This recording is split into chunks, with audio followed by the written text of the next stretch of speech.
I just am here to share with you our second training for the peer assessment. And today's is going to be focused on kind of the process of doing assessment, whether that, is in a more formalized way or the way that y'all are going to be doing it, which is kind of in consistent conversation with a peer. So what I'm going to go through today is a little bit about how we gather information, sift through that information, and turn it into suggestions for improvement, focusing on how you can work with your peer to do that. And then I'll end with a few case studies so you can see kind of how that thinking process goes. So there are described in the peer assessment framework a couple different ways to do peer assessment. These are the two different models. The one that I think that most of you are going to feel comfortable doing is a co-assessment. So that really entails a single representative or a small team from two institutions working through the peer assessment together, and kind of sharing and having open conversation, and discovering kind of their own priorities for change in their institutions. So kind of the way that the framework helps at that point is just a guide conversation between the two peers. And then the other model, which you may choose to do as well, is the interview model, where you basically take turns being assessed by your partner. So this is a slightly more formalized version. It looks a little bit more like working with a consultant. So your peer can, kind of prepare through gathering documentation from you, go through a one-on-one interview process where you just focus on one institution at a time. And then the assessor can take that information that they gathered and put together some recommendations from an outside perspective. And then, you kind of take turns and reverse that. I think they both have their place. It kind of depends on what you think will be most helpful to your institution in the moment. An interview process can really produce kind of a formalized report that can help you do some internal advocacy if you need something more formal to provide for your administrators or funders. That can be really helpful. A co-assessment, on the other hand, can, really be more like a self-guiding process to discover where your practical advancements can be focused in the next year or two. And it doesn't necessarily need to end up in a formalized report. So it's up to you how you proceed, and your facilitators will, help you through this process, certainly. There's a few things that you can do, that you should do before starting your peer assessment with, with your partner. It's good to review before your first meeting all of the framework sections and the guidance in there, and then any background available to you on your partner's institution. So I know the first round of this project, you'll be doing a little bit of self-assessment. So your partner will have gathered some things. It, might be helpful to review their materials beforehand, before you meet. You can even, go to their website, just do a little bit of background research. I often do that when I'm about to work with another institution, just to take a look at what collections they have, who their audience is, that kind of thing. Get a little familiar with them. And then you want to go ahead and gather your own documentation together for the process. Any mission and strategic plans that you have, those are super important. Any written policies and procedures, even if they aren't always followed internally. If there's something written down, maybe it was, drafted 10 or 12 years ago and it hasn't been updated, that's fine. Bring it to the table. It's something to look at together. Any of those written policies, procedures, job descriptions, if that is an area that you have some documentation.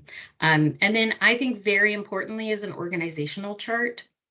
If you don't have a formal org chart written for your institution, just go ahead and sketch one out beforehand so that as you're working with your partner, you can start to see where the lines of reporting and management and decision-making come into play. It's important to think about the outcomes of this. I kind of touched on that, thinking about, co-assessment versus interviewing. It's good to think about who the audience is for the peer assessment. If this is just a personal project, a professional project that is going to assist you in your work or your small team, then, put it together in a way that's like most useful for you. If that's a checklist, a spreadsheet, whatever. If you'd rather be able to provide this to an administrator, to a funder, someone outside, you might want to go ahead and use the report format that's included in the digital preservation assessment handbook. That can help you produce kind of that formal report. And then the other half of that question is, what are the institutional goals for the report or the assessment outcomes? And try to shape whatever your final product is to those goals. And, there's a few outlined at the beginning of the peer assessment framework itself. You might, take a look at that. We think that it could be used for kind of a rapid assessment. You can, iterate very frequently on it. Give yourself like a 6-month roadmap every 6 months from the assessment. Or, maybe this is something that really needs to feed into a 10-year strategic plan. So you're going to focus on those big long-term goals.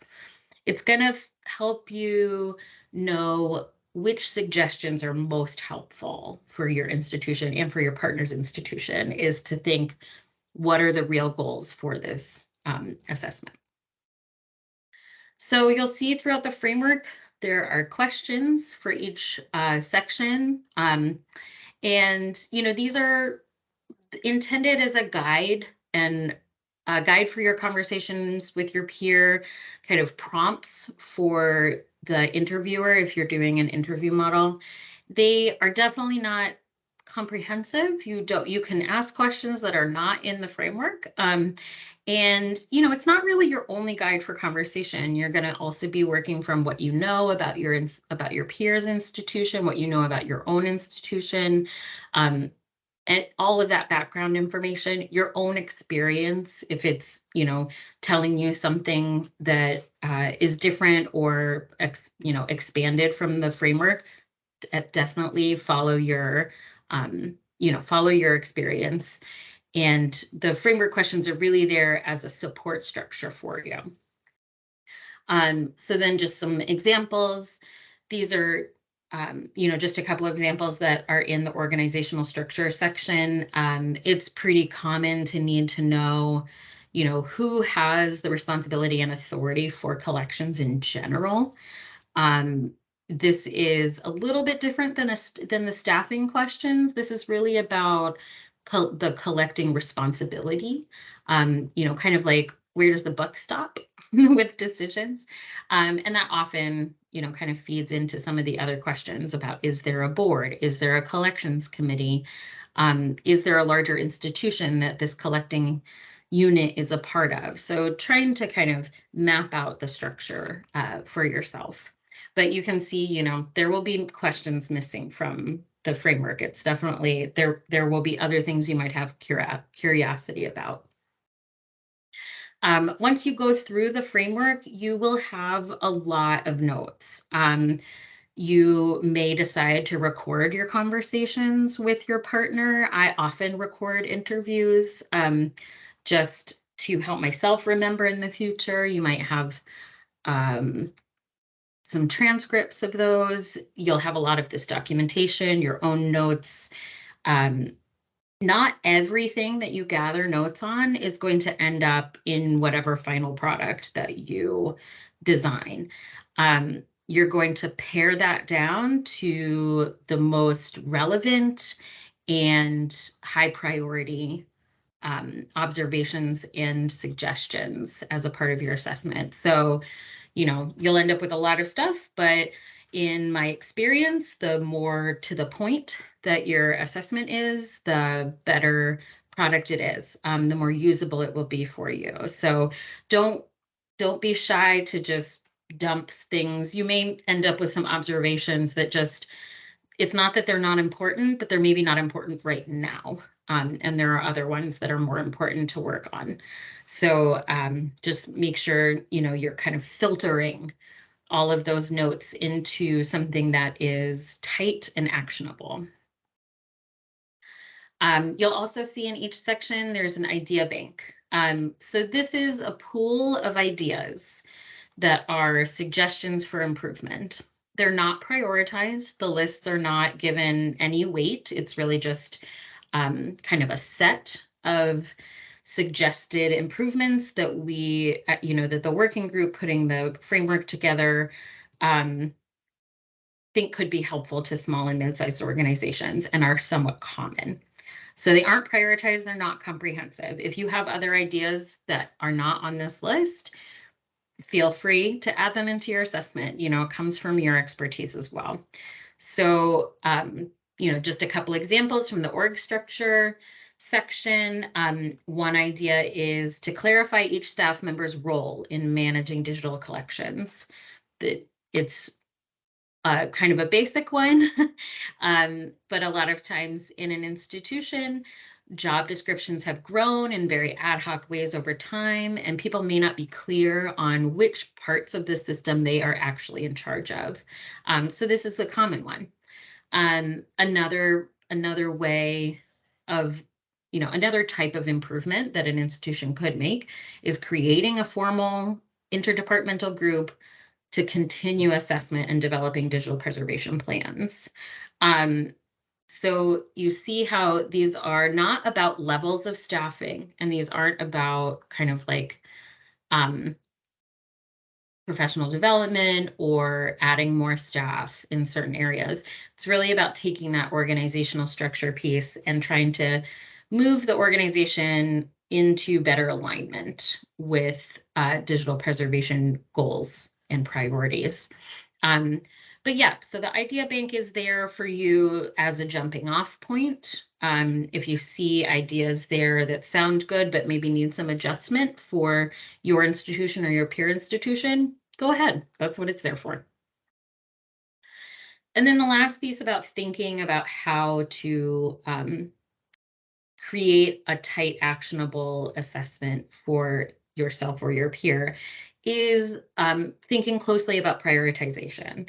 So, there will be several suggestions for improvement that you might come up with. And it's very important to try to map them into, really high impact and low impact. So this basic action priority matrix is a really good way to take all of your recommendations, map them out, and then give your prioritizations back to your partner. And you could do this as a self exercise and, compare with what your peer thinks to come to kind of an understanding of what feels really major, what feels very possible. So those are the areas that we tend to focus on for digital preservation is what's super important right now that we can get done, and then what is a long-term strategy that's going to be very important as the collection goes on. So then I just wanted to take a few minutes to go through some case studies so that you can see, kind of how this process goes from gathering information, sifting through information, and coming up with some recommendations. So the first case study is a Tribal Cultural Foundation. This is a small institution. They have two full-time staff members. They have a lot of digitized photos and some AV and physical media. And they have been doing consistent professional development through the Tribal Digital Stewardship Cohort Training. So they've done, some really good work in recent years. Focusing on their designated community statement. They have a clearly defined audience. They incorporate their audience in a lot of their decision making, and they're doing a really good job with outreach through all of their various channels. They do not track any user statistics through their online access portals. So an easy suggestion for them is just to begin tracking users of the online portals in ways that are culturally sensitive in order to shape their online programming to their use patterns. So they have a lot of anecdotal, a lot of ability to have their community give feedback, but this would give them a little bit of data from which to make some decisions or ask some questions. It's probably not the most important suggestion that they'll get out of this report, but it's also something that can be kind of easy because turning on some analytics on a website is something that's achievable in the short term. Our next case study is thinking about a large urban public library. So digital preservation is managed in the IT unit, and there are 35 staff members just in that unit. They have many digitized photographs and manuscripts. They do not have a lot of digital preservation happening and not a lot of digital preservation experience, but there is an in-house imaging lab that is heavily used. The staffing and roles around this are a little mismatched with the goals of the program. There's no manager for digitization, but there is a middle management layer with expertise in a lot of the different digital preservation tasks. But maybe more worrisome, the conservation techs in the lab do all of the digitization themselves. So these are trained conservators who have many years of experience doing repair and various conservation level bench work, but are being used to digitize collections. So a simple suggestion, it may not be simple to implement, but it's one that makes a lot of sense within this context, is to add a permanent photographer to the lab staff who will perform all the internal still image digitization. That leaves time for the conservators to do what they are trained to do, which is conservation. And it provides a well-trained, appropriately experienced staff member to do the still image digitization that will provide proper digital imaging into the future. So see, we gather some information, take a look at it, try to see what would make sense for them, and then turn that into a suggestion. This case study is about a small college. They have lots of digitized photographs. They use, several access portals. They have one digitization specialist that's for a special project. This shows up in their policy infrastructure. So there is no existing digitization selection policy. They have one for that special project, and that's the only one that exists. They don't have selection policy for digital preservation in general, but they do have a chosen preservation format, and there are some confirmed elements in generally understood selection policy, but it is not written down. So a good suggestion here is just to adopt the existing selection policy as a collection-wide policy. So this was a digitization selection policy that involves, technical standards. It was informed by best practice and is guiding the growth of one collection due to a grant fund, but it was a great policy, a great piece of technical guidance, so it can just be elevated to a collection-wide policy. And then that automatically makes the rest of the collection easier to preserve because they all are created with the same selection and target criteria. And then our last case study we're going to look at is a small art museum.